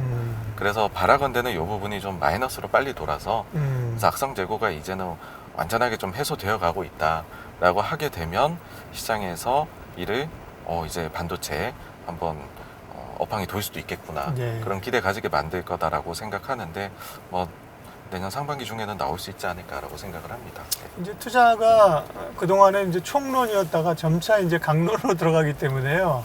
우리 정 대표님이나 많은 그 투자를 잘 하시는 분들이 어떤 지표를 보느냐, 그거를 힌트 삼는 게 좋아요. 산업활동 동향도 저희도 보지만 뭐, 생산, 소비, 투자, 뭐, 선행 지표 뭐 이 정도밖에 안 보잖아요. 그 안에 이제 재고는 사실 굉장히 중요한 건데도 저만 해도 뭐 그런 걸 볼 생각을 잘 못했는데요. 그럼 어쨌든 재고 조정이 빠르게 되면 사실은 경기는 또 빠르게 올라올 수 있고 주가는 그거보다 더 빨리 움직이잖아요. 네, 맞습니다. 그럼 그런 섹터들이 주로 1차적으로 그런 로직으로 간다면 수혜를 받는 섹터는 어딜까요? 사실 우리나라 상장사 중에 절반 이상이다라고 보시면 될 것 같고요. 예. 그러니까 우리가 이를 소위 말해서 경기에 민감한 경기 민감주다라고 그렇죠. 이야기들을 하게 되는데 그게 선진 증시 중에 한국이 시총에서 가장 비중이 큽니다. 경기 민감주의 비중이 크고 그러다 보니까는 앞서 경기가 좀 나빠진다 싶으면 먼저 빠지고 더 빠지고요. 반대로 오르기 시작할 때는 먼저 오르게 됩니다. 그래서 뭐 흔히들 아시는 중후장대 산업들이 전부 다 여기 들어간다라고 보시면 될 것 같아요. 반도체, 철강, 조선, 화학 이런 게 다 들어가는 거죠? 예, 맞습니다. 예, 그렇습니다. 예. 그러면 2023년은 그런 쪽에 사실 그런 쪽이 주가도 레벨도 낮잖아요. 그런 쪽에 투자 기회가 많이 있나요? 네, 그쪽에서 또 사실 개별적으로 들어가면 그 안에서도 각각 다른 것들을 다 하고 그렇긴 하죠. 있잖아요. 예. 그래서 그런 부분들을 보시다가 음. 그쪽에서 재고가 좀 충분히 조정이 됐고 가격이 이제는 조금 바닥에서 꿈틀거리기 시작을 한다라고 하면 네. 아마 시장은 그 부분을 재평가해 줄 거다라고 저는 봅니다. 네. 또 한편으로는 이제 성장주를 그러면 얘기를 좀 하면 성장주는 굉장히 어렵습니다. 성장주를 얘기할 때 이전처럼 그냥 단순한 성장주가 아니라 지금은 이제 뭐 가치 성장주도 있고 이랬는데요. 일단 뭐 네이버, 카카오 같은 계열의 약간 플랫폼을 가진 네. 그러니까 코로나 때 좀 굉장히 과했던 그 쪽들은 어떻게 될까요? 예를 들면 뭐 그냥 플랫폼 보면 안 된다는 분들도 있고 또 많은 분들이 여전히 뭐 머물려 있어요 하면은 카카오 이런 얘기를 많이 하시기 때문에요. 카카오, 네이버를 중심으로 한 이 플랫폼의 한국 기업들의 미래는 어때요? 저는 뭐 무조건 실적이다라고 생각을 합니다. 실적이다. 예. 그러니까 성장주가 두 가지 아주 큰 차이가 있는 뭐 저는 그런 차이점이 있다 보는데 네. 비상장사일 때는 실적이 그리 중요하지 않고 아주 장기 그림을 어떻게 그리느냐가 기업가 제일 중요한 것 같습니다. 근데 네. 상장을 하고 나면 매 분기 실적이 자꾸 체크가 되거든요. 그러다 보니까는 실질적으로 이런 성장주들의 주가를 움직이는 힘은 결국은 이제 그 실적이더라고요. 네. 그래서 그 실적이 과연 예상 대비해서 사실 계속 부진했다라는 게 플랫폼이나 우리나라 성장주, 부진한 성장주들의 특징이었는데 기대감은 높았는데 숫자는 사실 안 지켰었죠. 예. 그 부분을 먼저 탈피하고 나오는 뭐 그런 순서대로 다시 주가를 좀 이제 바닥에서 탈피를 할 수 있지 않을까 이고요. 또 한 번 과거 얘기를 드려보면 네네. 70년대 중반 그다음에 80년 초반 이럴 때에도 성장주들이 있었어요. 네. 그러니까 그때 당시는 금리도 매우 높았었고 인플레가 높으니까 그러다 보니까 70년대 중반부터는 완전하게 가치 주장이 열리거든요. 그런데 우리가 곰곰이 생각해 보시면 그 즈음에 워렌 버핏은 코카콜라를 사서 굉장히 큰 부를 잃었단 말이죠. 네. 근데 코카콜라는 그때 당시에도 PER이 20배가 넘는 기업이었습니다. 그럼 무슨 차이가 있을까 해보면 시장의 기대 이상으로 코카콜라가 계속 성장을 해버리니까 그때 당시에 성장주로 분류받을 만한 밸류에이션이었음에도 불구하고 그리고 가치주한테 우호적인 환경이었음에도 불구하고 괜찮은 퍼포먼스를 냈던 것이거든요. 그래서 무조건 실적이다. 그렇게 생각합니다. 네. 대부분 성장주는 이제 실적보다는 기대를 땡겨 쓰는 거죠. 땡겨 쓰는데요. 네. 기대를 땡겼을 때 올라가는 거는 조심할 필요가 있네요. 그러면 숫자가 나오는 걸 기다리려면. 예, 맞습니다. 네. 아주 저금리에 진짜 마이너스 금리도 간다라고 할 때는 네. 돈을 못 버는 기간이 그러니까 꿈이라는 것이 저 멀리에 있어도 인정을 해줬지만 네. 금리가 어쨌든 많이 높지 않습니까? 그러면은 당장 눈앞에 보이는 거에서 확인을 해줘야 된다라고 생각을 합니다. 그 말씀하면 뭐 나왔습니다. 예를 들면 뭐 우리가 네이버냐 카카오냐 네이버냐 이런 얘기도 많았지만 굳이 뭐가 좋다는 것보다 그 중에서도 실적이 뭐가 먼저 나오고 좋으냐를 판단하면 된다. 그런 예, 뭐 맞습니다. 답이 나오는 거니까 뭐가 뭐라고 얘기할 필요 없는 거고요. 그런 측면에서 보면 우리가 가장 최근에 어쨌든 핫한 섹터가 그리고 핫할 걸로 예측되는 게 전기차 2차전지 아닙니까? 네. BBIG에서도 있었고 뭐 태조 이방원이라는 테마에서도 있었고 그런데 그렇게 보면 아까 말씀하신 그런 실적이 나오는 성장주로서 2차 전지주는 괜찮습니까? 그래서 2차 전지주들이 네. 올해 23년도에는 네. 서로 좀 차별화가 되는 해가 될 거다라고 보고 있습니다. 예. 왜냐하면 22년도에 사실 실적이 굉장히 좋았어요. 그때 당시 좋았던 이유들을 보면 뭐 가동률도 올라가고 이런 것도 있었지만은 추가적으로는 원부자재비가 올라가는데 네. 그런데 그 가격 반영이 되는 이런 이제 납품 단가 공식을 가지고 있었던 거죠. 네네.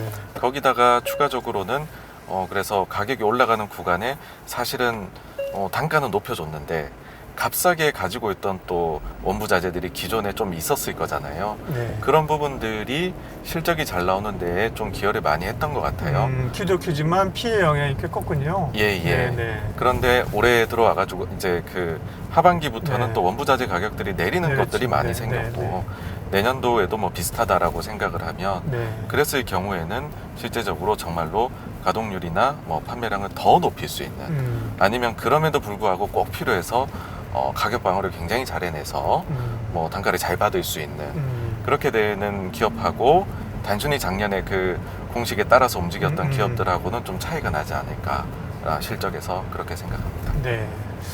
철저한 실적주의자시군요. 네, 이게 지금 금리 높을 때는 어쩔 수 없는 것 같습니다. 네.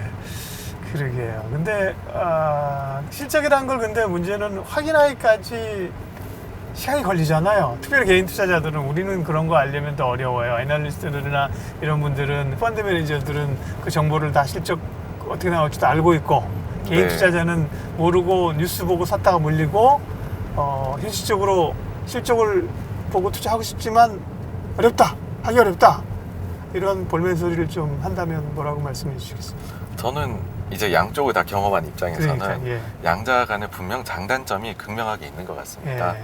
그러니까는 아무래도 정보력은 이제 그 펀드 매니저나 애널리스트가 빠르겠죠. 그렇죠. 그렇지만은 또 그들은 그들의 한계가 있는 것이 여러 규제나 아니면은 본인들의 또 회사다 보니까 어떤 또 다양한 또 그들만의 방침이 있을 거잖아요.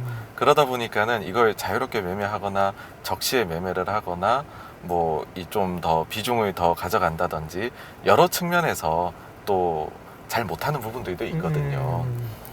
그리고 또 매달 혹은 거의 매일 사실상 평가를 받다 보니 좋아 보이고 좋은 소식을 들었어도 당장 단기간에 오를 거를 또 찾아가야 되는 그런 단기성도 분명히 있습니다. 반면에 개인 투자자들은 그런 부분에서는 훨씬 더 이득이 있죠. 그렇죠. 본인이 선택을 하고 네. 견뎌낼 수 있는 시간도 있고요. 견딜 시간이 있고 안 좋으면 안 사면 그만이고 네, 맞습니다. 매니저는 무조건 사야 된다면서요? 돈 무조건 들어가면. 네 사야 됩니다. 가령 저도 예전에 했던 펀드 네. 중에서는 반드시 현금 비중을 99% 이상, 그 이제 주식 비중을 네, 99% 자산 비중. 이상, 그 다음에 이제 벤치마크를 주셨는데 그거에 대한 복제율을 또 뭐 90% 후반으로 가져가는데 연간으로 또 어느 정도의 상대적으로 그 이제 더 시장 대비 나은 수익률을 올리도록 이런 식으로 아주 까다롭게 들어오는 것들도 분명히 많이 있거든요. 네. 근데 개인 투자자 분들은 그런 기준이 없으니까 그래서 저는 말씀드리고 싶은 게 이렇게 혼탁할수록 사실 제일 좋은 건 본인이 제일 잘 아시는 쪽으로 하시는 게 좋다고 봅니다. 제일 안타까운 게 IT 쪽에 계시는 분이 갑자기 막 바이오 사시고요. 뭐 이제 그 회계사 하시는 분들이 회계는 믿을 게 못 돼 그러면서 오히려 차트로 가시거나 그러니까 본인의 장기가 있는데 반대로 가신 분들 계시거든요. 그러실 필요 없다라고 생각을 해요. 네. 장기 쪽을 잘 살리셔서 왜냐하면 사실 증시 제가 뭐 희망적으로 보입니다 이런 얘기 드렸지만 당연히 틀릴 수 있는 거고 네. 매크로는 정확히 알 수가 저희가 없어요. 근데 그렇게 해서 만약에 주가가 빠졌을 때 잘 알고 있으면은 그걸 견뎌낼 수가 있거든요. 근데 그 가치를 잘 모르고서 했을 때에는 정말 힘듭니다. 네. 나중에 몇 배가 올라도요, 그 잠깐 떨어질 때를 저희가 견딜 수가 없기 때문에 이런 때일수록 오히려 잘하는 쪽 하시면 좋을 것 같습니다. 제가 이제 방송하면서도 가끔 얘기하는 게 주식시장이라는 게 아주 희한하다. 축구는 이제 조기 축구 하시는 분들은 아마추어들끼리 볼 차거든요. 네, K리거들은 K리거들끼리 차고, 프리미어 리그를 차는데, 와, 주식시장은 이거는 뭐, 지난달에 계좌튼 사람부터 해가지고, 뭐, 펀드 매니저, 뭐, 프로가 외국인 기관, 아마마 프로가 막 섞여 있는 시장이에요. 네, 그러니까 네. 아마추어가 엄청 불리한데, 근데 말씀하신 것처럼 그 피터 린치 책을 여러분들 한번 읽어보시면 되게 피터 린치 책이 자신은 정말 레전드의 펀드 매니저인데 개인 투자자들이 투자하기에 좋다, 유리하다, 장점이 많다. 자기 책에서 그 얘기를 많이 얘기하고 있거든요. 네네네. 그 대표님도 매니저를 해보셨으니까 그런 애환을 말씀하시니까 되게 피부에 와닿네요. 네. 예. 뭐 이거는 아주 전설처럼 전해져 오는 것이긴 한데요. 네. 그런 경우도 있었습니다. 어떤 이제 저희가 아웃소싱 기관이라고 얘기를 하는데 네네. 어떤 기관에서 펀드 이제 운용사들의 각각의 자산 배분을 해두고서는 매달 매니저들이 이제 호출을 매달 이제 뭐 첫째 날 되면 하신 거죠. 그러면서 자리 배정을 그 자기를 전달의 회의할 때 수익률 순으로 예. 해서 정말로 정말로 수익률을 너무 잘 내고 싶다. 아. 네. 네, 그 야. 너무 거기서 모든 게 드러나니까요. 그래서 매니저 그만두신 거구나. 저는 당한 일이 아닙니다. 저도 전설로 듣기만 했었습니다. 아, 이전에. 네, 예, 그러니까 예. 그게 이제 어떻게 보면 그분들은 이제 그런 마케팅을 중요하는 그 리더들의 이제 방법이죠. 그죠? 우리 보험회사 가면 우리 저 FP들 영업하시는 분들 보면 이제 벽에다 차트로 다 이렇게 막 그려놓잖아요. 예, 영업 예, 시작하는 예. 것처럼 맞습니다. 자극을 주기 위한 건데. 예, 네. 예. 그 말은 누구나 뭐 펀드 매니저나 애널리스트나 다들 애환이 있다. 그죠? 네, 네. 그런 말씀들 네. 하세요. 이 종목이 내년에 1년 기다리면 잘 될 건 무조건 알겠는데 근데 지금 당장은 안 될 것 같으니 못 사겠어. 그런 얘기들 하시는 거죠. 그러니까요. 각자의 그 자신의 자리에서 어떻게 그 투자의 그 수준을 높여갈 것이냐, 그게 중요하죠. 네, 다들 그리고 이제 투자에 이제 성공을 해야 되는 겁니다. 네. 그래서 보면 그 오렌 버핏이 이제 그 작가랑 같이 쓴 그 스노우볼이라는 책이 있지 않습니까? 예, 예. 굉장히 두꺼운 책. 네, 네. 그 책 읽다 보면 저는 굉장히 느꼈던 게 그 사람들은 다 외면의 점수판을 대부분 본다. 외면의 점수판, 그 보고서 보고 뉴스 보고 이럴 거야 하는데 내면의 점수판을 가져라는 얘기를 버핏이 하고 있더라고요. 네, 네. 굉장히 공감이 됐어요. 자기만의 기준을 가지라는 그런 말씀을 하셨어요. 네. 그러면 뭐 봐야 될 그런 그 2023년의 투자의 기준까지도 말씀해 주셨고, 국내 시장에서 뭐 시기적으로나 혹은 뭐 전략적으로나 투자하시면서 사실은 워낙 2022년에 고생을 많이 해가지고요. 투자자들이 네네. 좀 동학개미들도 떠난 분도 많고 기존의 투자자도 좀 쩔어 있는 분도 많고 그런 투자자들에게 좀 위안 내지는 전략 좀 마무리해 주세요. 네. 네, 저는 주주 환원책을 좀 많이 보시면 어떨까라는 생각을 합니다. 네, 네. 사실 한국이 글로벌 평균 대비해서는 주주 가치 증대 부분에 있어서는 굉장히 낮죠. 예, 네. 턱없이 부족한 나라입니다. 예, 예. 근데 요즘에 그 부분이 변화되려고 노력을 하고 있고 실제로 행동주의 펀드들이 성과를 올리는 그런 모습들이 요즘 보이고 있다 보니까 거기다가 또 최근 보시면은 여러 면에서 뭐 의무 공개 매수 제도 도입이라든지 네. 이런 것들 이야기 나오는 것 자체가 권익을 높이기 위한 부분들입니다. 그리고 또 상황적으로도 말씀을 드리면은 미국의 경우에도 정말로 증시가 나빴던 그 70년대 중반 그때부터 해서 사실 주주 가치 증대를 위한 여러 가지 액션들이 많이 나오게 됩니다. 대표적으로 예. 자사주 매입 소각이 그때부터 많이 증가를 하는데요. 주가가 많이 빠져 있고 투자자 입장에서는 불만이 많은데 이를 만족시켜주기 위해 가지고서 회사가 무엇이라도 해달라는 요구가 나올 수밖에 없는 것이죠. 상황이 나쁘다 보니까 그런 상황에서 그때 미국에서도요. 그전 시기까지만 해도 자사주 매입 소각을 하는 CEO는 겁쟁이다라고 얘기했다 하더라고요. 그 사람은 자기 사업의 발전을 도모할 수 없으니 자기 회사 주식이나 사고 있어 라는 건데 그게 아니었던 거죠. 주주 가치를 내가 다른 부분에서 올릴 수 없다면 내가 가장 잘 알고 있는 회사인데 이 회사가 너무나도 시장에서 저평가돼 있다며 그걸 사가지고서 주주들끼리 모두 다 누리자라는 그런 것이거든요. 그래서 실제로 뭐 발행 주식의 절반, 어떤 뭐 기업은 90%까지도 매입 소각을 해버립니다. 그래서 우리나라의 경우에도 그런 모습들이 저는 나타날 수가 있다라는 것이고, 그러다 보니까 지금 현재 보실 때 지금 현재 주주를 위한 주주 가치를 늘리기 위해서 이미 잘하고 있는 기업들이 있어요.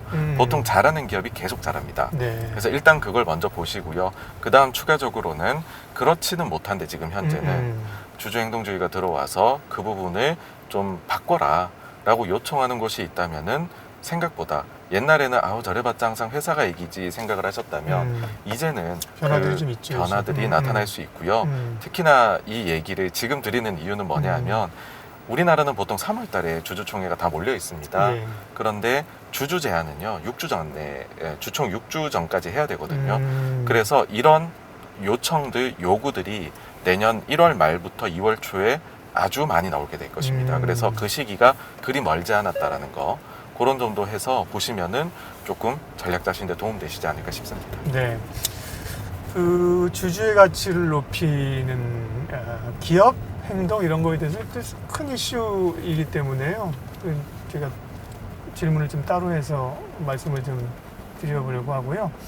그러면 단도직입적으로 요거만 이제 이 주제에서 말씀드리면 2023년에는 네, 주식 투자를 할 만한 때다, 하기에 적합한 때다, 용기를 좀 내도 된다?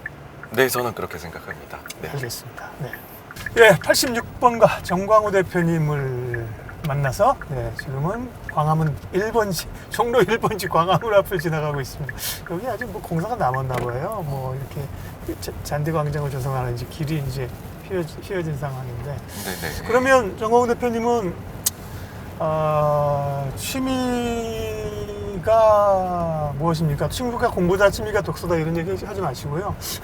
아니, 취미는 저 유튜브 보는 게 취미입니다. 그게 무슨 취미예요? 유튜브 보다 보면 시간 가는 줄 모르겠습니다. 그러면 뭐 무슨 유튜브를 주로 보세요? 막 잡다하게 이렇게 해주더라고요. 네. 뭐 저는 일단 그 음악 좋아해서 네. 특히 뭐 아이돌 가수들 헐. 좋아해서 많이 보고요. 그러면 자연적으로 뭐 드라마나 이런 것들 또 계속 추천을 연결되죠. 꼬꼬무가 되죠. 예. 그리고는 제가 게임 예전에 스타크래프트를 좋아했었는데 네. 그 영상도 또 좀 찾아보고 네, 그게 가장 큰 취미 생활입니다. K 컨텐츠, K 엔터의 미래는 좋습니까? 아주 밝다고 생각합니다. 아주 밝다. 예. 너무나도 재밌고 네. 사실 이제는 예전에는 저희가 미드나 이런 거 많이 봤는데 네네. 훨씬 재밌는 것 같습니다. 우리 뭐 항상 또 투자자 입장에서 보면 주가로 보면 사실은 그게 밸류가 아직 더 반영될 게 많이 남아 있습니까?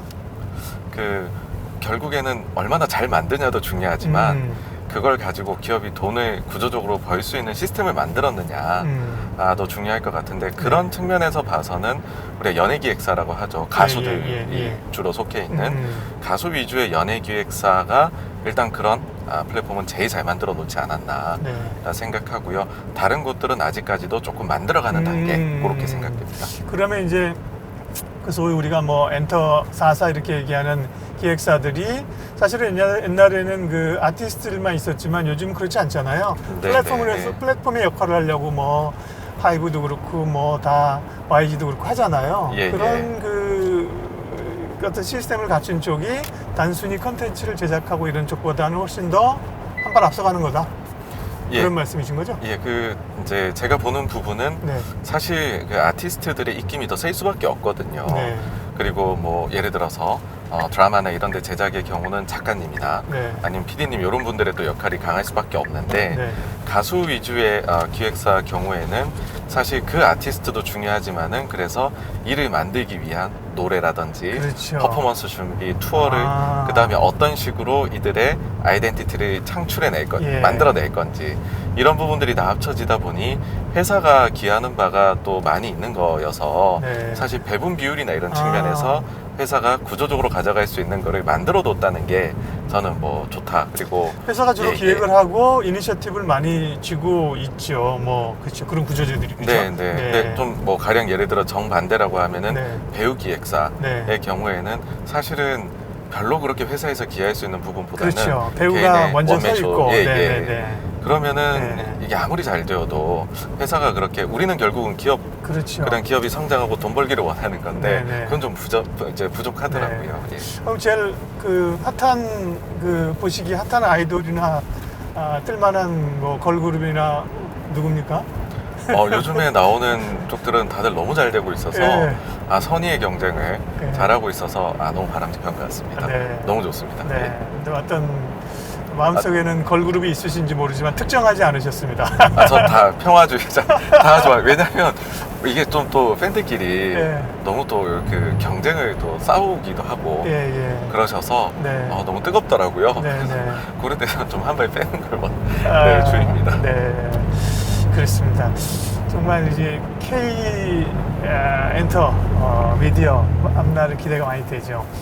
2023년 어쨌든 아까 쭉 말씀을 나누면 소위 뭐 돔황처 이렇게보다는 뭐 어렵지만 그 안에서 기회를 좀 찾을 수 있다고 말씀을 하셨는데요. 예. 소위 우리가 보면 뭐 늘 숫자를 좋아하니까 사람들은 그래서 어디까지 올라 이런 건데 그 어떤 밸류로 봤을 때 그 어떤 지수대로 해서의 어떤 밴드는 올라갈 여지가 그러면 뭐 2022년에 대략 우리가 뭐 한 2,400, 500은 봤잖아요. 밑으로는 네네. 2,100 언제까지 갔었잖아요. 예, 예. 대충 그 레벨 때는 2023년에는 어느 정도에서 움직일까요? 제일 어려운 질문을 해주셨는데요. 네. 지금 말하는 순간 딱 틀려버릴 것 같은데, 근데 저희끼리 농담으로 그런 얘기를 합니다. 네. 어떤 거냐 하면은 연말 되면은 각 증권사들마다 내년도 레인지에 대해서 발표들을 하시잖아요. 네, 분석을. 근데 그거 평균치를 이제 그 상단 하단 평균치가 있을 텐데 상단이 됐든 하단이 됐든 그건 뚫리더라. 이런 얘기들을 저희끼리는 이제 매니저 했던 친구들끼리는 얘기를 하거든요. 근데 지금 보시면 하단이 한 2,100 정도고요. 그렇죠. 상단이 한 2,600 정도입니다. 네. 근데 저는 좀 긍정적으로 보고 있으니 네, 바라건대는 그 이쪽으로 이상으로 뚫리기를. 위쪽으로 뚫리기를 바라고 있습니다. 네. 네, 의문의 현답을 해주셨습니다. 그러니까요. 근데 많은 분들은 못 맞췄네, 틀렸네 그러지만, 네. 그 맞추기 위한 전망은 아니고요. 그러니까 생각하기 위한 전망이죠. 틀릴 수밖에 없죠, 뭐 그죠. 근데 이제 어떤 로직을 가지고 있느냐가 이제 중요한 거고요. 어쨌든 간에 2023년 자체를 보면 뭐 경기, 호황기, 주식이 막 올라가는 사이클은 뭐 분명히 아닙니다. 네네. 그런 침체기에서 투자자들은 어떻게 살아남고 이 기간을 어떻게 버텨야 돼요? 침체기일수록 사실 네. 1등하고 2등하고 격차가 많이 납니다. 음. 그래서 침체기에서 뭐 경기가 좀 빨리 턴을 한다면 다 같이 행복하겠지만 네. 그러지 않을 수도 있는 것이잖아요. 그래서 조금 버티기 위해서는 좀 긍정적인 시각을 가지고 계시더라도 거기 내에서 제일 좀 잘하는 회사 아니면 2등이지만 1등을 위협할 수 있는 회사 그런 쪽을 뭐 어차피 좋아하시는 분야들은 다 다르실 거라고 생각을 하는데 그 내에서 고르실 때에는 좀 순위를 한번 보시면 어떨까 그렇게 생각합니다. 1등주를 공략하라? 적어도 1, 2등주? 예, 그렇습니다. 네. 그 특히 안 좋을 때의 그 격차가 네. 그 실력 격차 많이 나게 되거든요. 네네. 보통 이제 경기가 좋아지면서 턴 어라운드 할 때는 이제 안 좋았다가 확 좋아지는 소위 뭐 3등 기업이라는 표현은 그렇지만 그런 기업들이 올라오는데 네. 불황기에는 이제 그런 기업들은 생존의 존재의 위협을 받을 수 있잖아요. 예, 그러니 맞습니다. 잘하는 살아있는 이제 기업을 중심으로 투자를 하자는 말씀이신 겁니다. 네. 그 이채원 지금 의장님이시죠? 예, 대표님일 때 맞습니다. 제가 이제 뭐 옛날에 동원 계실 때부터 인터뷰를 많이 했는데 그때 이제 제가 기억나는 게 지금 또 IMF 오고 막 주식 가치 투자자들은 항상 투자자 책 읽어보면 가치 투자자들은 먼저 사는 경향이 있고 먼저 파는 경향이 있거든요. 밸류가 싸니까 그잖아요. 사는데 계속 떨어지는데 그죠? 맞습니다. 그리고 올라와서 버블이 생길 거 생각하는데 우리는 버블을 안 먹어요. 파는 게 있는데 그래서 그렇게 주가 떨어질 때는 뭐 하세요? 그랬더니 저는 무협지 읽어요. 옛날에 이채원 회장님이 그런 얘기했던 기억이 나서요. 그러니까 참.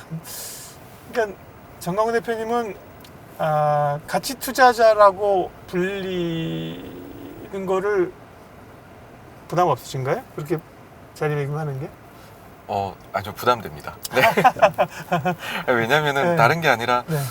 사실 와서 점점 더 느끼는 것이 또 네. 정말로 다양한 방법으로 네. 또 다양하게 투자에서 성공하시는 방법들이 있구나 네. 라는 걸 알게 되는 것 같아요. 그래서 투자 자체가 본인한테 제일 잘 맞는 거를 하는 게 맞는 것이고 또 그리고 약간 그 이제 안 좋게 들릴 수도 있을 것 같다는 생각을 받은 게 아니 그러면은 이렇게 하는 것만 가치 투자자고 저렇게 하는 것은 가치 투자 아니면 나는 그럼 가치 없는 거에 투자하는 거야 이렇게도 받아들이신 것 같은데 모두가 투자하실 때는 이게 이 정도 가치가 있을 거야 라고 하고 사실은 투자를 하시잖아요. 네. 그래서 너무 좀 이렇게 가치 투자로 얽매이는 거는 좀 그런 것 같고 사실 가치 투자자라고 하시는 분들 사이에서도 되게 나뉘시거든요. 네. 그러니까는 그냥 그 중에 하나다.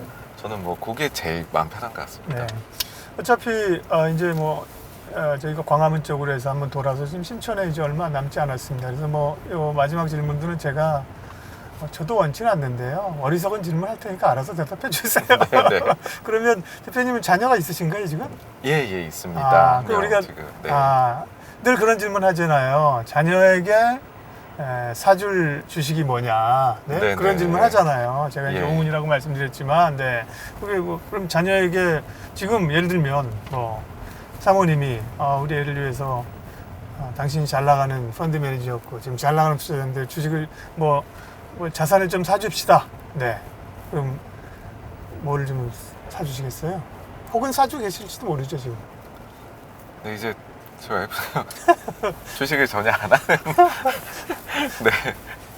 그 이제 주식과 완전히 이제 상관이 없는 전혀 모릅니다. 네. 그러다 보니까 네, 사실은 주식을 뭐 그 자녀가 나중에 배웠으면 좋을지 아닐지도 잘 모르겠어요. 네. 저는 개인적으로는 이제 애기 아들인데 그 아들이 배웠으면 좋겠거든요. 주식을 꼭 했으면 좋겠고 사실 그 시장을 그렇게 이기는 게 쉽지는 않다는 생각을 합니다.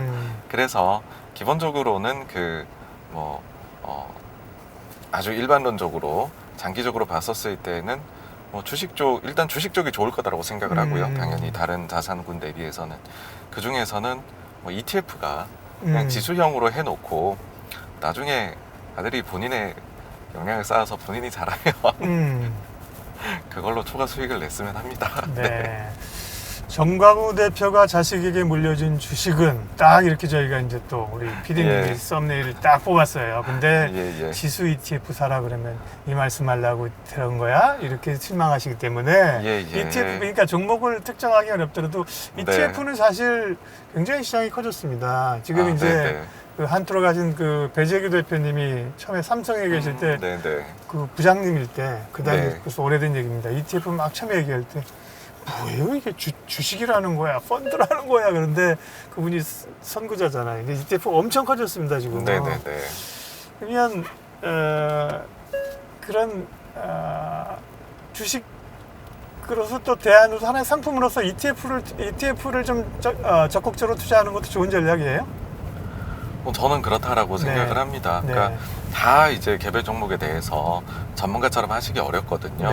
그랬을 때에 뭐 ETF를 활용하는 게 좋다라고 생각을 하고 또 그리고 갑자기 또 그런 생각은 드네요. 말씀대로 이 질문을 준비하셨을 때는 뭔가 이 썸네일에 그런 부분이 있으실 텐데 그러면 조금 더 이제 얘기를 드려보면 해보면은 저는 장기적으로 봤었을 때 저는 좀 이게 감안하고 들으셔야 되는 게 제가 굉장히 편향되게 좋아하는 섹터가 있거든요.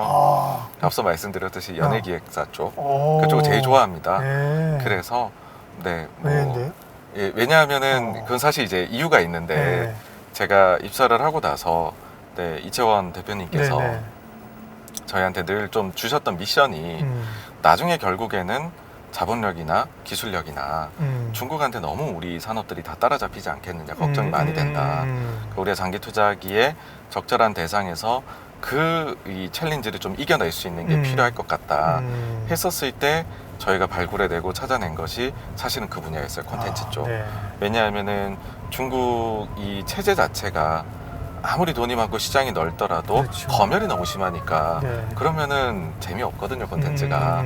그리고 일본 같은 경우도 우리의 경쟁자지만 일본은 산업화가 덜 됐어요. 왜냐하면 거기에 속해 있는 아티스트나 이런 쪽에 대한 그들이 모티베이션을 가질 수 있을 만한 배분 비율이 안 나옵니다. 그러니까 너무 좀 어떻게 보면은 악덕하게 하는 면이 있거든요. 그리고 미국 쪽의 경우에는 완전히 아티스트 위주로 돌아가요. 그들이 갑이니까. 그래서 우리가 상당히 독특한 걸 만들어냈는데 이게 생각보다는 장기적으로 유지될 만한 시스템이다라는 것이고 그렇게 봤었을 때는 뭐 장기적으로 괜찮지 않을까.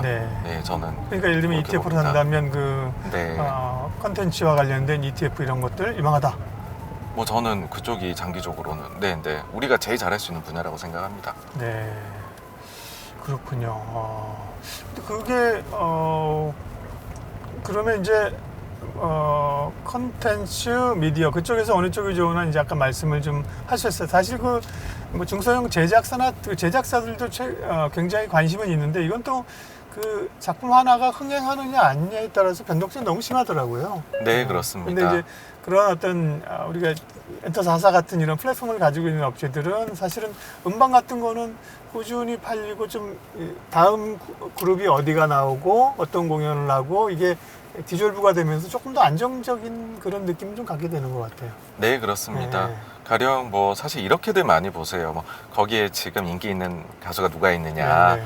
그 가수가 인기가 떨어지거나 혹시나 뭔가 큰 사고에 연루가 되면 어떡하지? 예. 그런 식으로들 보시는데 그게 아니라 회사들은 연습생 제도를 가지고 있고 언제든지 사실은 좀 새로운 또 그룹을 낼 수 있는 준비가 되어 있거든요. 그래서 그보다는 과연 몇 개의 그룹을 어느 정도의 이제 뭐 가령 뭐 보이그룹 3개, 걸그룹 2개를 네. 동시에 운영할 수 있는 역량이 되는 회사다.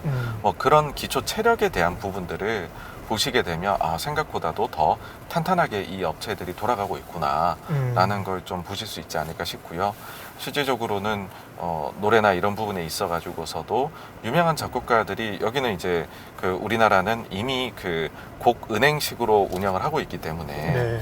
상당히 좋은 것들을 많이 가지고 있습니다. 예. 그 중에 적합해 보이는 것들을 올리는 그런 구조를 가지고 있어서 뭔가 창출해 내는 데 있어 가지고서 우리가 퀄리티가 향후에 떨어질 거라든지 그런 부분들도 사실은 크게 저는 뭐 걱정이 안 됩니다.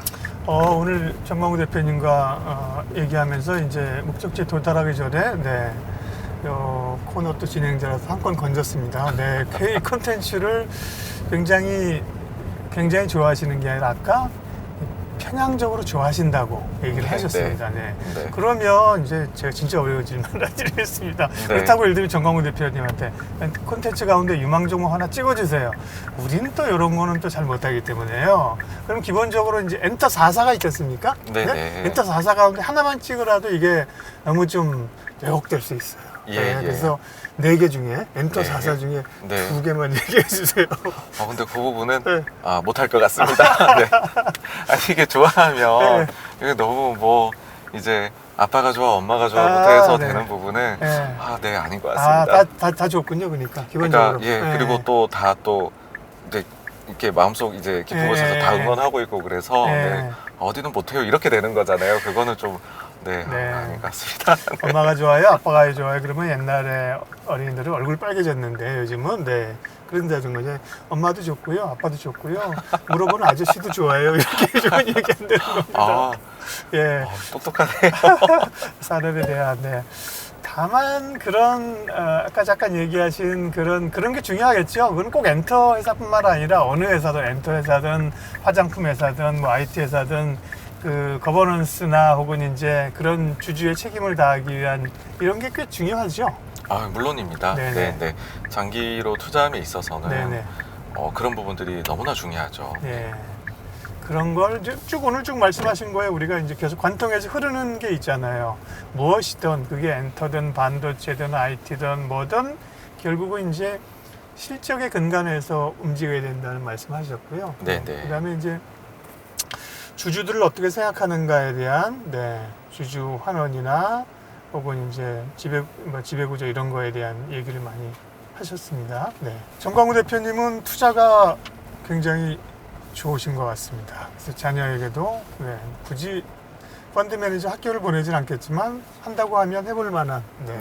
정광우에게 투자란 무엇입니까? 투자라는 거는 뭐 일단 돈 버는 수단이고요. 그리고 또 한 가지는 정말 흥미로운 활동이다. 그렇게 생각을 합니다. 그러니까 나중에 저희가 진짜 뭐 앞서도 취미 이런 부분 말씀해 주셨는데 이것만큼 사실 엔돌핀이 도는 것도 잘 없거든요. 그리고 주식을 하시는 분들은요, 뭐 여러 가지들 보시잖아요. 뭐 젊은 친구들이 하는 새로운 것까지도 경향들을 보게 되죠. 호기심. 그런 것들 자체가 앙드레 코스텔라니가 했던 얘기 같은데 굉장히 그 이제 지적 호기심을 일으키는 활동이다라고 봅니다. 그리고 오래 할 수 있잖아요, 투자는. 물론입니다. 그리고 오히려 또 경험이 쌓이면 더 좋을 수도 있는 그런 일이고요. 오렌 버핏이 29년생인가 30년생이에요. 그의 소울메이트인 또 찰리 먼거는 4살인가 5살 많아요. 그 할배들이 지금 나이 90에 지금 주총장에 나와서 콜라 드시면서 주식 얘기하고 있고 사람들이 열광하고 있는 거예요, 그렇죠? 맞습니다. 투자는 정말 매력적인데 그걸까지 이기까지가 이제 힘든 거고요. 네. 그래서 어쨌든 대표님은 그 매니저로서의 또 10년 정도 하시고 나와서 지금 여러 다양한 활동들을 하고 계신데 지금 외람되지만 정강훈 대표님의 꿈, 비전은 뭡니까? 저희가 좀 도와드릴 수 있으면 또 응원하려고요. 네, 사실 그냥 이렇게 주식 계속 보는 게 네.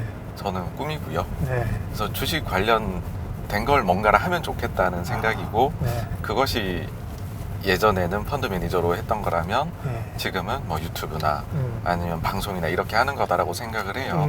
그래서 저는 주식 그것만 하나만 관통이 돼 있으면 재밌고 참 좋을 것 같습니다. 너무 예. 좋습니다.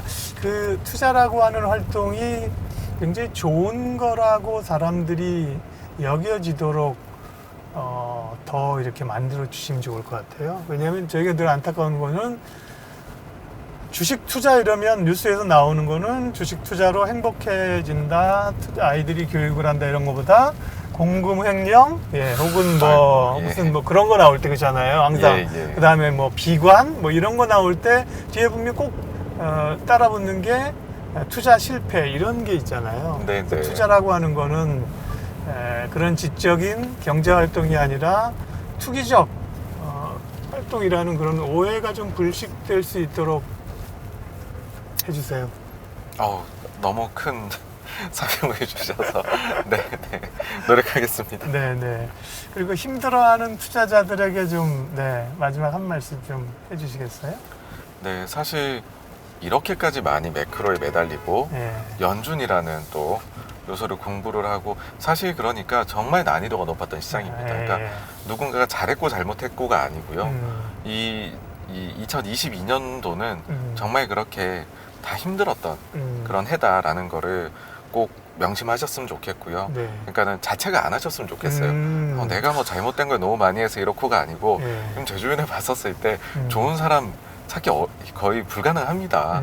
그러니까는 그런 상황이었다라는 것이고 또 그런 일이 있고 나면은 희망이 또 옵니다. 그래서 너무 비관하지도 또 근데 우리가 너무 또 축포를 이렇게 터뜨리면 힘들다는 걸 20년, 21년 경험하셨잖아요. 네네. 그러니까는 조금 그 사이에서 예. 이렇게 생각을 하시면 이게 주식이구나 네. 싶으시지 않을까 싶습니다. 좋네요. 네. 그 위로의 말씀이 항상 위로란 게 그런 거잖아요. 소위 주식도 전문가들도 힘들었다 사실 그죠? 물론입니다. 네.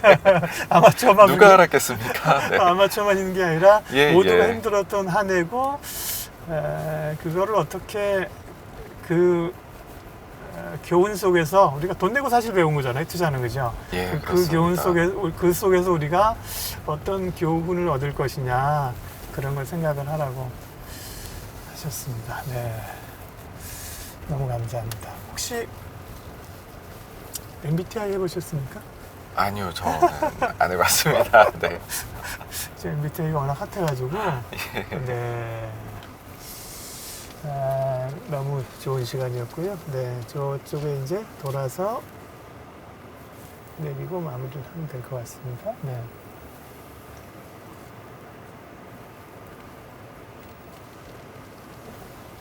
이게 참 좋은 게 어쨌든 간에 이게 방송인데 사실 드라이브를 우리가 꽤 하면서 꽤 많은 얘기를 했어요. 예, 그렇습니다. 그러니까 네. 친밀도가 확 올라간다니까요. 예, 그래서 예. 그래서 감성이 참 좋습니다.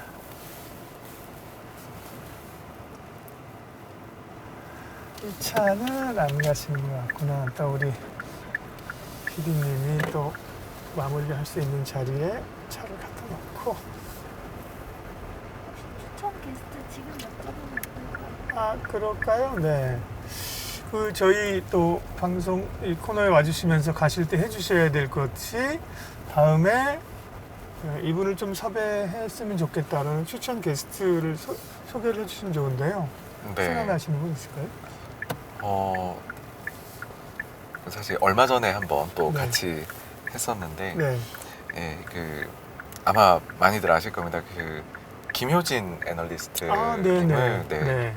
뭐 추천을 하고 싶습니다. 네, 김효진 애널리스트는 증권사 애널리스트시잖아요. 예, 그렇습니다. 네. 사실 제가 이제 회사에 예전에 매니저로 근무를 할 때도 도움을 참 많이 받았었고요. 예. 그리고 지금 아무래도 또 막 매크로나 이런 게 불확실한데 그런 쪽에 있어가지고서도 상당히 또 많은 인사이트를 얻을 수 있는 그런 분이시지 않나라고 그분이 생각이 섹터가 됩니다. 뭐 담당하시는 분이죠? 네, 지금 그런 이제 매크로 쪽 그런 아, 부분들을 네네. 해주십니다. 네, 너무 감사하고요. 저희가 이제 목적지 신촌역 앞에 왔고요. 자, 저희가 또 방송 오신 그 감사해가지고요. 아주 작은 선물을 뽑기라는 순서가 있습니다. 아, 네. 뽑기를 하나. 네. 주식초등학교의 또 보물상자 선물함이 나오고 있습니다. 네. 자, 하나 올라주십시오. 뭔지 모릅니다, 저도. 네, 이걸로 하겠습니다. 오, 네. 이거 뭐 핑크인가요? 네, 이거 네, 보시고요. 한번 네. 또 여는 재미. 네. 짜잔. 우와! 아니, 우와! 요즘 한우가 이렇게 네. 흔한가 이렇게 이게 잘, 이야, 1등급 감사합니다. 피디님 1등급 맞습니까?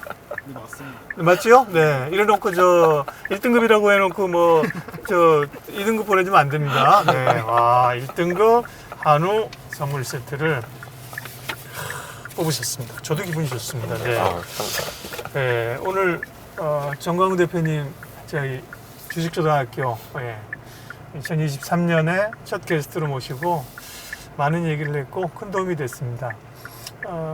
너무 감사하고요. 아, 감사합니다. 네. 또 다음 기회에 다른 형태로 또 모실 수 있기를 기대하면서 훈훈한 저도 이제 정광우 대표님을 내려드리면서 신촌에서 저도 이쪽에 볼 일이 있어서 오늘은 같이 여기서 클로징을 하고 인사를 드리고 가겠습니다. 또 말씀하신 그 게스트 섭외에 또 들어가겠고요. 다음 게스트도 기대해 주시고 그 정광우 대표님의 주식 사랑과 투자 사랑을 또 위해서 꿈을 이루어 가시기까지 저희도 함께 응원하도록 하겠습니다. 대표님 감사하고요. 여러분 고맙습니다. 감사합니다. 감사합니다.